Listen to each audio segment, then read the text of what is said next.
Hey guys, it's Leesh, and welcome to another episode of Car Confessions. Listen, how are you doing? Hopefully, you're doing well. I just got my hair cut. If you're watching this on YouTube, you can see the hair is looking fly. Super excited. Yeah, I had to get my hair cut because I was looking a little rough there, a little rough around the edges, but I'm back together. How are you guys doing?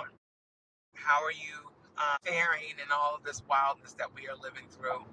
Hopefully you're doing all right. Hopefully things are okay in your world. I pray they are. And if not, I pray that things get better.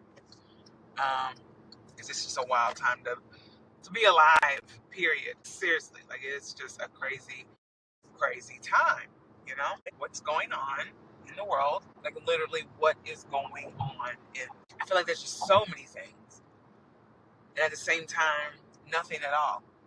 I was on TikTok because, I love TikTok. I was on there and I came across the news conference or press conference that Caroline Levitt was talking about. She was talking about this new detention in air quotes here, detention center in the Everglades in Florida.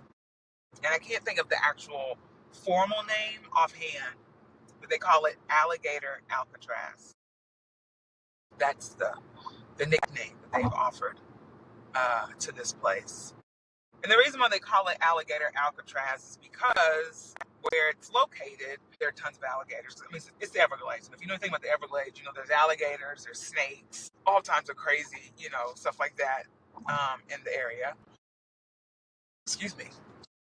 And she basically was saying that this facility will detain uh, illegal, I guess, like criminals, migrants that are criminals. I mean, you know what I'm talking about.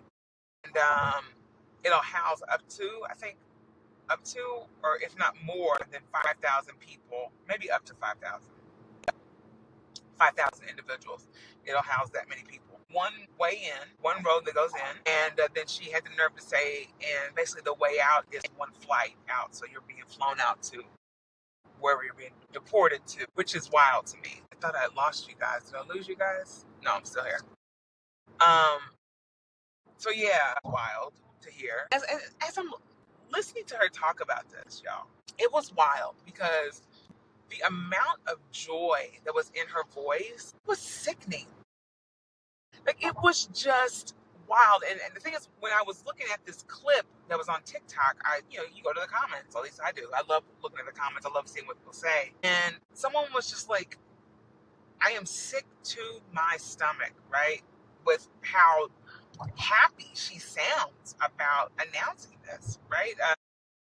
The joy that's in her voice is just unbelievable. Someone even went on to say, like, she's announcing this as if it's a new amusement park here in the States that's being opened up for, people to go to and enjoy, like, what? I wonder, like, how people like this sleep at night. I mean, clearly they're sleeping to some degree or not, right? Hopefully they're up at night just really toiling like with this because this is insanity at its finest. The fact that you can say these things and be a part of the implementation of it is just wild to me. Like it is wild. And as a woman, like it blows my mind. But then I'm also realizing that, as sad as it is, a lot of white women don't mind to be a part of this type of situation. And they are some of the folks that will uphold this type of stuff. And you could think that's so cruel and harsh to say, but slavery, if you know anything about slavery, you know that white women were at the forefront of the managing of slaves, the treatment in terms of abuse and things of that nature. They were at the forefront of a lot of that. And so it's like, it's not an obsolete type of approach. Oh, because they're women. It's like, no, like you were a part of this process too. But I mean, but it still blows my mind. Someone that is able to give life, someone that has a portal to create another being. That's how I see the womb, as a portal, because it literally is. It's like transporting someone to this new place. And you've created this person, and you have given them the ability to thrive, and whatever. You've nourished them, and you've cared for them, and you've done all these things for this being to be here. It's mind blowing to me that someone that is able to give life and understands how precious life is, cool with either ending life or seeing the torture of someone. You know what I'm saying? That is why that just really, I don't get it. I don't get it, but that's not for me to get, obviously. But all that to say, this Alligator Alcatraz, back on that, to me, is just another form of instilling more fear into the American people, into people in general. I just don't know where it ends in terms of the evil, toxic mentality of people like Donald Trump and Caroline Levitt and people that are a part of this administration. Like, where does it end? And just the justification of it, like, I don't understand. I literally don't understand. But what I do understand is that people that are like this will do whatever it takes to fulfill whatever agenda that they have going on in the back. Because it's one thing to do this whole Alligator Alcatraz and create these basically like concentration camps is how I feel. I mean, what else? What else is it? I mean, it's one thing to say, "Oh, this is what we're doing," but it's like, what else are you doing? Like, where are these people being sent to beyond Alligator Alcatraz? That's the real question. Because okay, you've created this fortress, this fortress of fear, because the likelihood of them escaping this place is slim to none. It's in the freaking Everglades. Like, what? So there's that. But then, like I said, then on top of that, it's like, where are these people being sent to after they've been shipped there? It's like that waiting area before the real doom begins. I don't know, y'all. It's just something so disgusting, and I just don't know. I'm at a loss. I'm really at a loss. And for folks justifying this stuff, and we gotta get these criminals out of here, we gotta get these illegal people out of here. Boo. Do you know how many illegal white people are here? Count the ways, okay? Many. So many. And it's not even that. There are so many people who were not illegal that have been picked up. I mean, Abrego Garcia, I mean, thank goodness, but it's like he's one. He's one of like the many of that have been put in that type of situation. He's just, like I said, he's just one name that we know about. One name.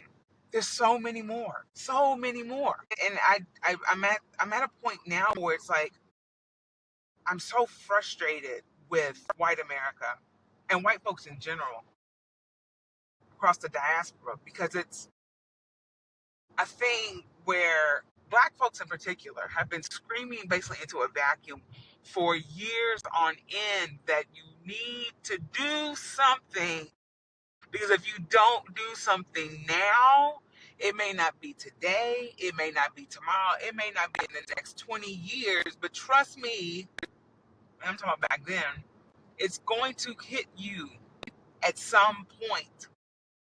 At some point. And that's why it's so important to be educated and know history. History is so important. And I really feel like now that like I'm older, luckily I liked history in school. Even though the way it was presented was very snooze fest. I mean, the way they taught it, which I'm so convinced, like I said, now that I've gotten older, that they taught it in that way on purpose. Because the thing is, like, if you really made history interesting and you really started talking about how shit was going down for real, it's almost like a soap opera. It's almost like some type of like TV situation that we're so used to seeing. Like, if you'd have really exposed it, and not in a way of making someone look bad, like these bad white people, these bad whatever is this, nothing like that. But here are the facts. Here's what went down. Here's what this person did, right? Here are the things that we should not do moving forward as a society. Here's some things that may work based off historical whatever's. These outcomes were good, right? But if you know anything about history, you know that servitude and slavery was not just with black and brown people. At one point in Europe, white folks were also slaves. And you're like, why are you bringing this up, Leesh? Because once they get tired of fucking around with us, poor white folks are on the chopping block. Because here's the thing, at the end of the day, it has nothing to do with skin color. It's all about the haves and have-nots. And if you have, you're cool. If you don't, good luck. Literally, good freaking luck. And they have used this ploy for so many years to get folks so caught up in skin color that they have can just sit back and let all these other, people, and it's not just white people doing the dirty work, but even other people of color doing their dirty work, because white supremacy is not a skin color, it's a mentality. It's a way of being. It's an ideology. So you can be a black or a brown person upholding white supremacy. It doesn't have to just be white folks. But it is the white person's responsibility to be on the forefront of really shutting it down. Because this shit was created by way of white people, if that makes sense. So yeah, it's one of these things where this country has been so good. I mean, it's on a global scale too. Like, let's not just put America on the chopping block, even though we definitely should be. But the erasure of certain things in history, the rewriting of history, and the lack of education thereof in this country is by design to keep people in a state of ignorance. And being uneducated is to the advantage of those that are governing the actual place, especially if that's what they want, right? To maintain their control. Because even with the early church, if you know anything about that, with the early church, I mean, at one point people couldn't read the Bible. It was only for the priest because of their word, and some people who had money, you could get a Bible. You had to have serious money to buy a Bible back in the day. And now having a Bible is so like blah blah blah. No one really even cares about it, right? But back then, for you to have that type of information and that knowledge, you had to be of the upper echelon. And if you weren't, rely on whatever your priest said to you, and you followed those guidelines. And that's basically what's happening right now. It's like we are under the unfortunate manipulation of this administration that is doing everything in its power to erase history. I mean, and this has been happening for years, but we're seeing it in a way that I don't think humans have ever really seen it before. And for it to be advertised in the way that it's ever been advertised before. Like, we know, like, truly know that it's happening. But because of the arrogance and the ridiculousness of these people, they have no shame in doing what they're doing because they feel like it's justified. Right? Why tell the truth when the truth has really never been told from the beginning? Right? Like, keep up the good work in their mindset, right? Like, just keep doing what we've always been doing. Keep lying to the people. Keep telling them that they have these enemies that are black and brown. Keep telling them that, they are the ones that are taking your jobs. They are the ones that are causing all these problems in this country. And so for that, you have to be protected by us. And we have to then, do all these things and inflict harm on these black and brown people, because if we don't do that, you're going to be at major risk.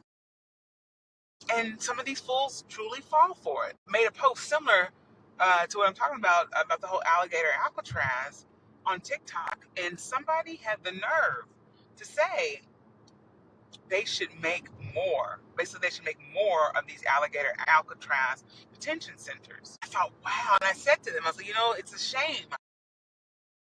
I just wanted to believe that this was a myth, that people like you exist. But here you are, in all your boldness. You feel like there should be more to detain humans. We're not talking about like some type of evil, like, you know what I'm saying? Like, Are there evil people in this world? Yes, of course we know that. But every person that is being rounded up is not some evil individual that deserves a portion of, not even an ink, like none of it. They don't deserve any of it. What am I saying? They don't deserve any of this, you know? Because like I said, if we're looking at statuses in terms of like legality of being in this country, we got to look at everybody. It's not just black and brown people, you know? Haitians are now on the chopping block. And it's just like, what? It's, my thing is, start looking at some of these white folks. Start looking at some of these white folks that are here illegally. Why can't you do that? Why is it just black and brown people? I mean, let's be serious. Where are those papers for those people who have come over here, particularly here in New York City? I'm going to tell you right now. The asylum seekers came here. Many of them, and from what I know, many of them, when they got to the borders, some of them had their papers ripped up.